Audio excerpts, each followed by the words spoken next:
Please. Okay sir.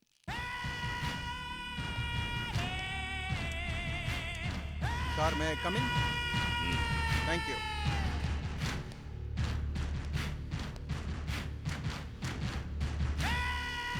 Mister Nambirajan, வயசு 52, 17 வருஷம் இங்கே சர்வீஸ், ஐகாம் அட்ரஸ்ல 7 வருஷம் மேனேஜர். இப்போ ஜிஎம் போஸ்ட் கிடைக்குன்னு நினைச்சா ஜானேங்கிற பச்சிகள் கிடைச்சிருச்சு. ஆம் I correct? You are 100% correct. யார் என் ஆஃபீஸ் வந்தாலும், பாதகம் வந்தாலும் சரி, சாதகம் வந்தாலும் சரி, அவங்க ஜாதகம் என் கையில். என்ன விஷயம் வந்தீங்க?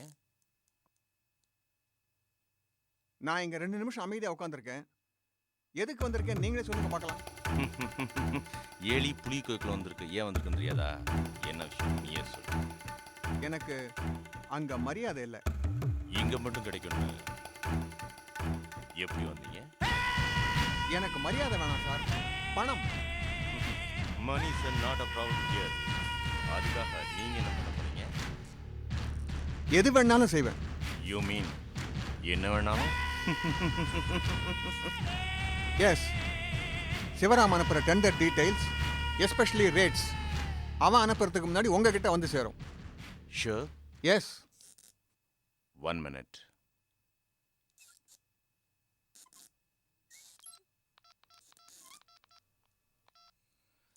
தம்பா சக்தி சொல்லு. ஐகாம் அட்வைஸ் வந்து மிஸ்டர் நம்பிராஜன். ஆஹா. அவரு அந்த நம்பிராஜன் நரி வேலை பார்க்கறதா நம்ம ஆஃபீஸ் வந்திருக்கிறாரு. Nambirajan from Icom advisories manager இல்ல? யா. நம்ம கிட்ட இருந்த நரிதான் நம்மள கவுத்து அந்த சிவராமனை கழட்டிக்கிட்டு போச்சு. அந்த சிவராமனை கவுக்க மறுபடியும் வந்திருக்கு. யூஸ் ஆகும், சிக்கவை பின்னாடி பார்த்துக்கலாம். ஓகே தம்பா. மிஸ்டர் நம்பிராஜன், உங்களுக்கு பணம் வேணும்னா எப்போ வேணாலும் சரி, எவ்வளோ வேணாலும் சரி, இங்க வந்து வாங்கிக்கிறீங்க. அதுக்காக வாழ அங்காட்டுறீங்க, விசுவாசத்தை இங்கே காட்டுறீங்க. ஓகே? Okay sir. ஒன்று கேட்டால் தப்பாக எடுத்துக்க மாட்டீங்களே? எஸ். அந்த கம்பெனிலையும் இப்படி தான். அருண் எந்த விஷயத்தையும் அவங்க மாமா கிட்ட கேட்டு தான் முடிவு எடுப்பாரு. இங்கே நீங்களும் உங்கள் அண்ணன் கிட்ட கேட்டு தான் எல்லாம் முடிவு எடுக்கிறீங்க. உங்களுக்கே தனியாக முடிவு எடுக்கக்கூடிய திறமை இல்லைன்னு நினைக்கிறீங்களா? மிஸ்டர் நம்பிராஜன், வந்த வேலை முடிஞ்சா? ஓகே.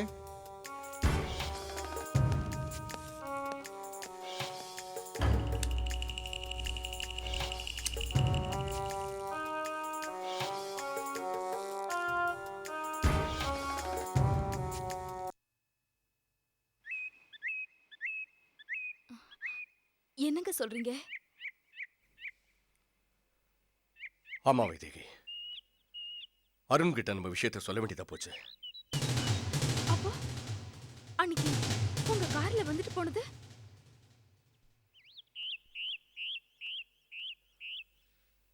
அருண் தான்.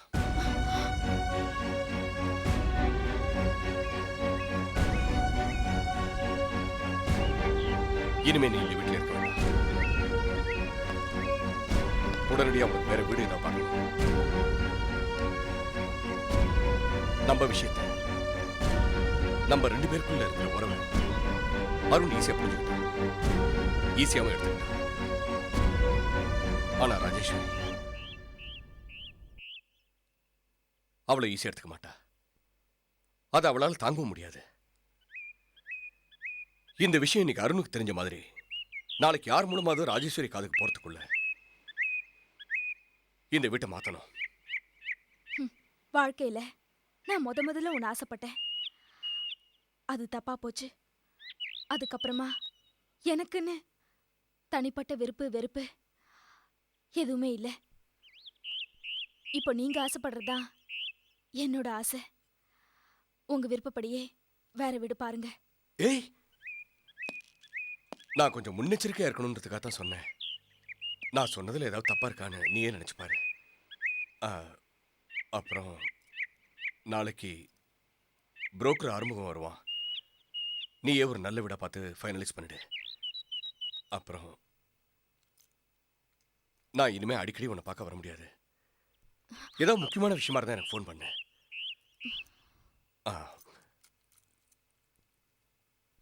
இந்த இதை வச்சுக்க ப்ளீஸ்.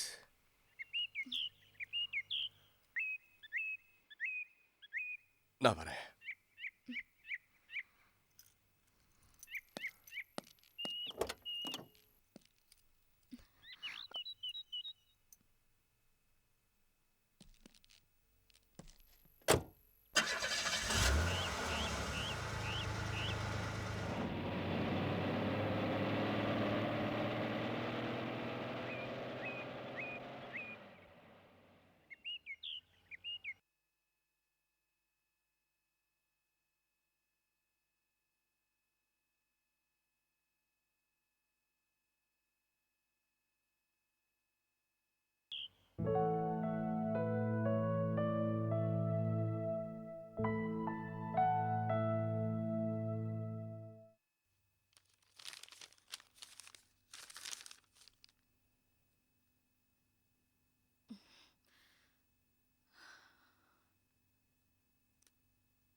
வர வர இந்த மனுஷனுக்கு எதுல கணக்கு பார்க்கணுங்கிற விவசாயம் இல்லாம போச்சு. பாத்திர வாடகை 450 தானே? ஏப்பா, ஆ பாத்திரக்காரனுக்கு 500 ரூபா அட்வான்ஸ் கொடுத்தோமே, ஆமா 450 ரூபா தானே வாடகை? ஆமா. பேலன்ஸ் 50 ரூபா வாங்கினீங்களா? இல்லப்பா, ஏன்பா ஏன் வாங்கல? டேய் வாடகை 450 ரூபா தான். கடைசி நேரத்துல பக்கத்து வீட்டுக்காரங்கெல்லாம் வந்துட்டதுனால மறுபடியும் சமைக்க வேண்டியதா போச்சு. அதுக்கு மேற்கொண்டு 1 மணி நேரம் அதிகம் ஆனதுனால அதுக்கு அந்த 50 ரூபா சரியா போச்சுன்னு சொல்லிட்டான். என்னது 1 ஹவருக்கு 50 ரூபாயா? இங்க பக்கத்து வீட்ல இருந்து வந்தா அவங்க பாத்துக்க மாட்டாங்களா?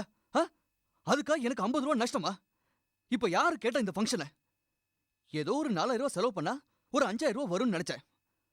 வந்தவெல்லாம் 50 100ன்னு அவ கையில கொடுத்துட்டு போயிட்டாங்க. மொத்தம் தேர்னது 1500 ரூபா. பேலன்ஸ் 2500 ரூபாய்க்கு நான் எங்க போறேன்? எப்படி ஈடு கட்டுவேன்? எல்லாம் டோட்டல் வேஸ்ட். டேய் எல்லாமே நம்ம வம்ச விருத்திக்காக தாண்டா. ஆமா, பெரிய வம்ச விருத்தி. வச்சிருக்கிற காசை அப்படியே இழுத்துட்டு போகுது. எல்லாம் என் நேரம். என்னங்க சும்மா புலம்பிட்டு இருக்கீங்க? நாமளும் மத்தவங்கள மாதிரி 4 ஃபங்க்ஷன் போயிருந்தா ஏதாவது செஞ்சிருப்பாங்க. இவர் மட்டும் எந்த ஃபங்க்ஷனுக்கும் போக மாட்டாரா? ஆனா இவருக்கு மட்டும் எல்லாரும் செய்யணுமா? என்னங்க நியாயம் இது? பெரிய இவ புத்தி சொல்ல வந்துட்டா. ஆமா, சொன்னா மட்டும் அப்படியே புரிஞ்சிட்டு நடந்துக்கிற மாதிரி. சார் வணக்கம் சார். வாப்பா சீனு. சம்பத் சார் இருக்காருங்களா? உள்ளதா இருக்கான். இதை பார்த்துட்டு வரேன். ஆ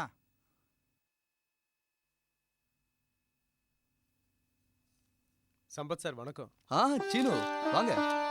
என்ன 2 நாள் ஆளை காணோம்? உட்காருங்க. அப்புறம் ஃபங்க்ஷன் கூட வரலையே? வேற ஒரு டென்ஷனா அலைஞ்சிட்டு இருந்தேன், அதான் ஃபங்க்ஷனுக்கு வர முடியல. சும்மா இந்த பக்கம் வந்தேன், அதான் உங்களை பார்த்துட்டு போலான்னு. ஃபங்க்ஷன்லாம் நல்லபடியா நடந்துச்சா? ஏதோ நடந்துச்சு. இதோ கணக்கு பார்த்துட்டு இருக்கேன். ஏதோ முக்கியமான வேலையா இருக்கீங்க, டிஸ்டர்ப் பண்ணக்கூடாது. நான் என் ஃப்ரெண்டை பார்க்கணும். நான் கிளம்பட்டுங்களா? ஓகே. சார் ஒரு முக்கியமான விஷயம் உங்ககிட்ட பேசணும். கொஞ்சம் தனியா வரீங்களா ப்ளீஸ்? வாங்க.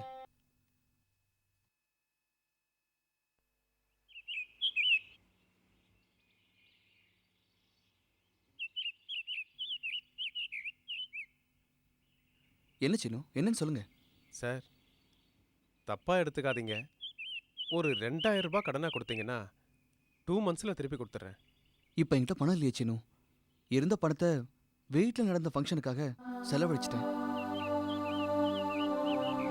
ஆமா சீனு, உங்களுக்கே பணம் நெருக்கடியா? மாச கடைசி ஆயிட்டா எல்லா ஸ்டாஃப்ஸும் உங்ககிட்ட கடன் கேட்பாங்க. இப்போ நீங்களே? அதெல்லாம் கல்யாணத்துக்கு முன்னாடி சார்.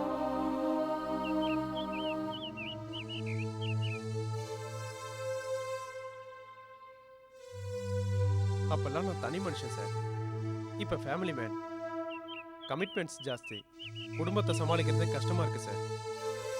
இப்போ ஒய்ஃபுக்கு டெலிவரி டைம். வர்ற வருமானம் எல்லாம் வயிற்றில் வளர்கிற குழந்தை ஹெல்த்துக்கே சரியாக இருக்குது சார்.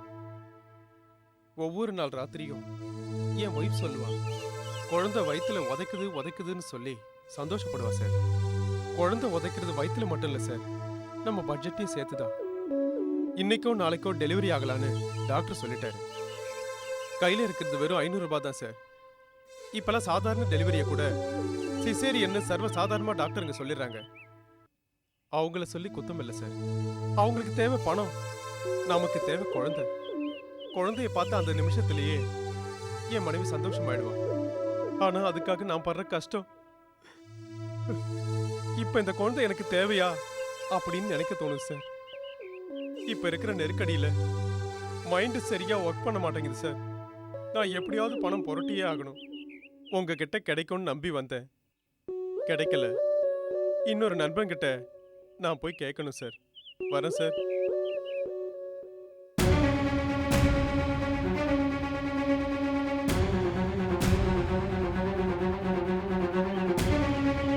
அரவிந்த், என் ஒய்ஃபை டெலிவரிக்கு அட்மிட் பண்ணிருக்கேன்டா. ஒரு 2000 ரூபாய் அவசரமா தேவைப்படுறா. இல்லைன்னு சொன்னாங்க. டேய் ப்ளீஸ் டா, ஹெல்ப் பண்ணடா. இல்லைன்னு சொல்லுங்க அரவிந்த். அரவிந்த், அரவிந்த் என்ன பண்றது?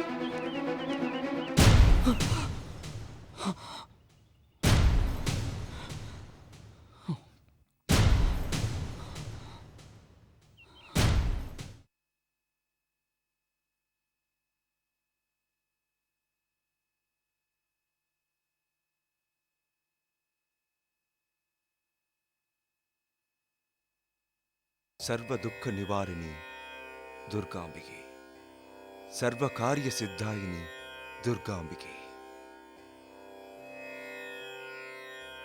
ಓಂ ಶಾಂತಿ, ಓಂ ಶಾಂತಿ, ಓಂ ಶಾಂತಿ, ಓಂ ಶಾಂತಿ. ಸರ್ವಮಂಗಳ ಮಾಂಗಲ್ಯೆ ಶಿವೆ ಸರ್ವಾರ್ಥ ಸಾಧಕೆ ಶರಣ್ಯೆ ತ್ರ್ಯಂಬಕೆ ಗೌರಿ ನಾರಾಯಣಿ ನಮೋಸ್ತುತೆ. ಶಾಂತಿ.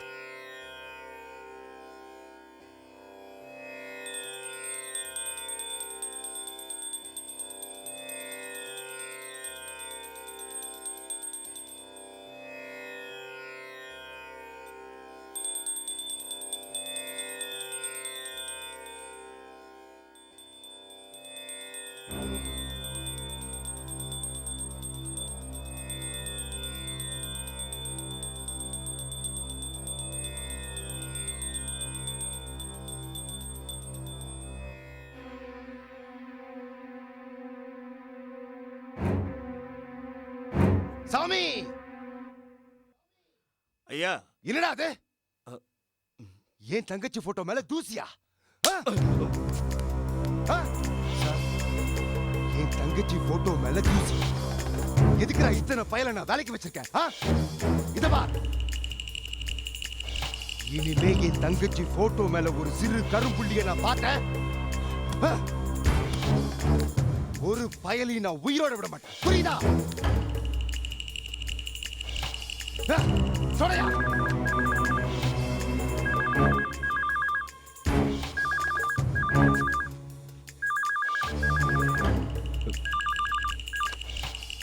ஹலோ, நான் தம்பா பேசுறேன். நான் ஸ்வேதா பேசுறேனா? சொல்லு கண்ணு. அண்ணா. நல்லா இருக்கியாடா? நல்லா சாப்பிடுறியா? ஹாஸ்டல் ஒன்று நல்லா கவனிச்சுக்கிறாங்களாமா? அதெல்லாம் எந்த ப்ராப்ளமும் இல்லனா, ரொம்ப நல்லா கவனிச்சுக்கறாங்க. ஊட்டில குளிர் ஜாஸ்தியா இருந்தா வெளியே போகாதடா. ஜாஸ்தியா இருக்குன்னு சொன்னா நீ ஊட்டிக்கே ஸ்வெட்டர் வாங்கி போத்திடுவ. இப்போ நான் எதுக்கு ஃபோன் பண்ணேன்னு சொல்லு. சொல்லுமா. நெக்ஸ்ட் வீக் எங்க காலேஜ்ல ஃபேஷன் ஷோ நடத்துறாங்க. அதுல நான் கலந்துக்கிறேன். சோ எனக்கு டிஃபரண்ட் டிசைன்ஸ்ல சாரீஸ்லாம் வேணும்னா. அவ்வளவுதானடா. மெட்ராஸ்ல இருக்கிற எல்லா டிசைன் சாரீஸும் அனுப்பி வச்சிடுறேன். நீ எங்க கடையே வைக்கலாம். ஐயோ அண்ணா, புது டிசைனா பார்த்து ஒரு 10 சாரி அனுப்புங்க, அது போதும். சீக்கிரமா அனுப்பிடுங்க. நாளைக்கே அனுப்புறேன்டா. போதுமா? சரி. சக்தி அண்ணா இருந்தா கொஞ்சம் கொடுங்களேன். அவ எங்கேயோ வெளியில போயிருக்காமா. ஓகேண்ணா, அப்ப நான் நாளைக்கு பண்றேன். பை. சரிடா, உடம்ப பாத்துக்கோ. ஓகே, பாய்.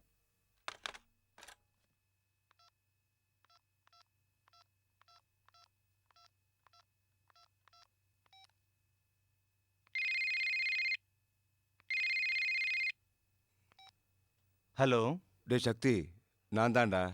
சொல்லு தம்பா. ஈவினிங் எந்த ப்ரோக்ராமும் வச்சுக்காதடா. ஏன்? தங்கச்சிக்கு சாரீ செலக்ட் பண்ணுமா. சிட்டியில் இருக்கிற எல்லா சாரீஸ் கடையில இருந்தும் சாரீஸை கொண்டு வர சொல்லு. புரியுதா? டே, நம்ம தங்கச்சி சேரீ கேட்டிருக்கா. சிட்டி என்னடா சிட்டி? புல்ஷிட். காஞ்சிபுரத்துலேருந்து கூட கொண்டாட சொல்வேன். நீ ரெடியாரு, நான் வந்துடுறேன். ஓகே? சீக்கிரம் வந்துடுறா. ஓகே தம்பா. சரி.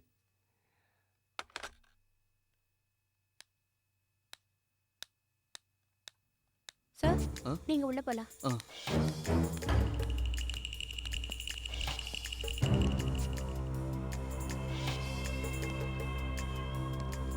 டாக்டர் வணக்கம். வணக்கம். உட்காருங்க.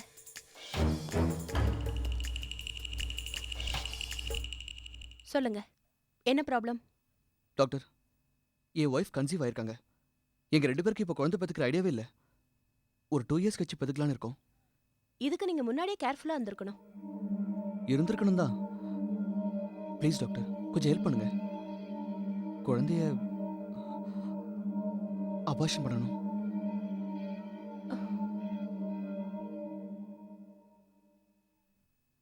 எத்தனாவது மாசம்? 5வது மாசம். நோ, சான்ஸே இல்ல. இப்ப நான் பணத்துக்கு ஆசைப்பட்டு சட்டத்தை மீறி அபார்ஷன் பண்ணா ஆபத்து உங்க ஒய்ஃபோட உயிருக்கு மட்டும் இல்ல, உங்களுக்கும் எனக்கும் சேர்த்துதான். டாக்டர், இதுக்கு வேற வழி இல்லையா? கருவை கலைக்க கூடாதுன்னு கடுமையான சட்டம் போட்டிருக்காங்க மிஸ்டர். அபார்ஷன் பண்றதை விட்டுட்டு குழந்தைய வளர்க்குற வழிய பாருங்க. போங்க